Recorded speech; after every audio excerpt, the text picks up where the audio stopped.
నేను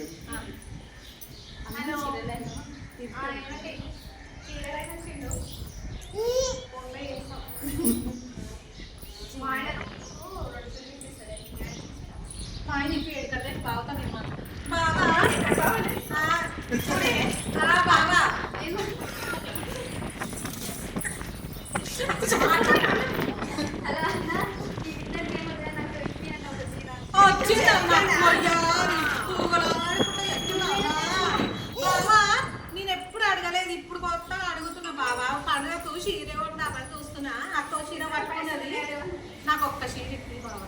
థ్యాంక్స్ బాబా. సరే బాబా.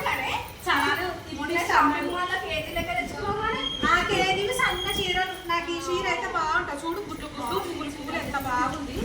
నువ్వు దాని మీద వేసి దాని మీద నీకే బాగుంటుంది అండి. మీ వైపు అది వేసినాక సూపర్ ఉండాలి. ఇలాగా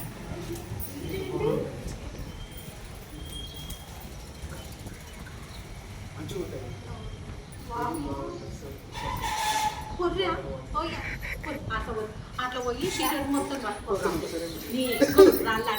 మా తమ్ముడు చెప్పాలి నానే ఎవడాడు అంత సరసాలు ఆడుతున్నావు చీరని. మంచిగా నీకెందుకు చూస్తున్నావు?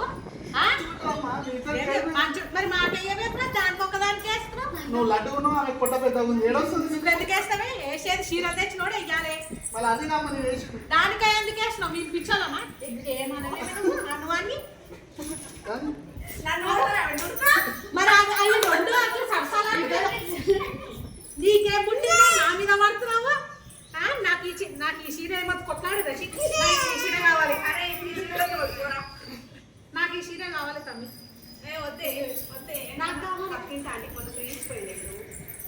ఆంటీ ఏం లింకులు ఉన్నాయి అమ్మో? మనకు అకౌంట్ లింకులు వద్దు. మనం పైసలు పెట్టే కొందాము.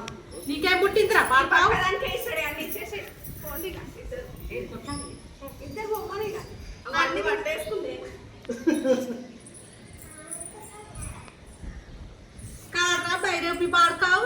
నువ్వు చీరలమ్మ నీకు వచ్చినవా? దాన్ని బొమ్మకో నీకు వచ్చినవా? మరి ముంచెత్తుతా మా కళ్ళ ముందు ముంచెత్తుతాం. ఇప్పుడు అట్లా పోయి నీ వేడికి వెళ్ళొచ్చినా నీకు ఎట్లా కనిపిస్తున్నావు? దాన్ని మోడు ఎవడు అనుకుంటున్నావురా? పోలీస్ స్టేషన్ చుట్టూ ఆడు పెండలు ఎత్తుకుంటా తిరుగుతాడు. దాని మొగడు ఏమనుకుంటావురా? ఏమో అనుకుంటున్నావు నువ్వు. పరాశకలు అంటున్నారా? పగలేని మొగమడా? ఈ పక్కది చూస్తే కనిపించే బయట కానీ అది సుఖమైన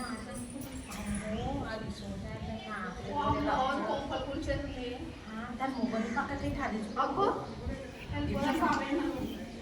మన ఇజ్జత్ ఖరాబ్ అయిపోతుంది. మన శీలం మనం తీసుకొని పోవడం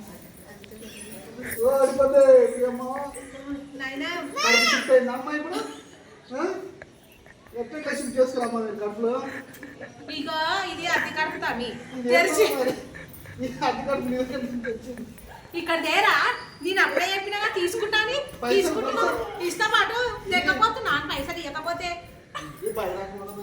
బైరాగి పాడుకో. నీకే పుట్టింది ఈ ఒక్కడి నుంచి చూసిన దానికి లైన్ వేసి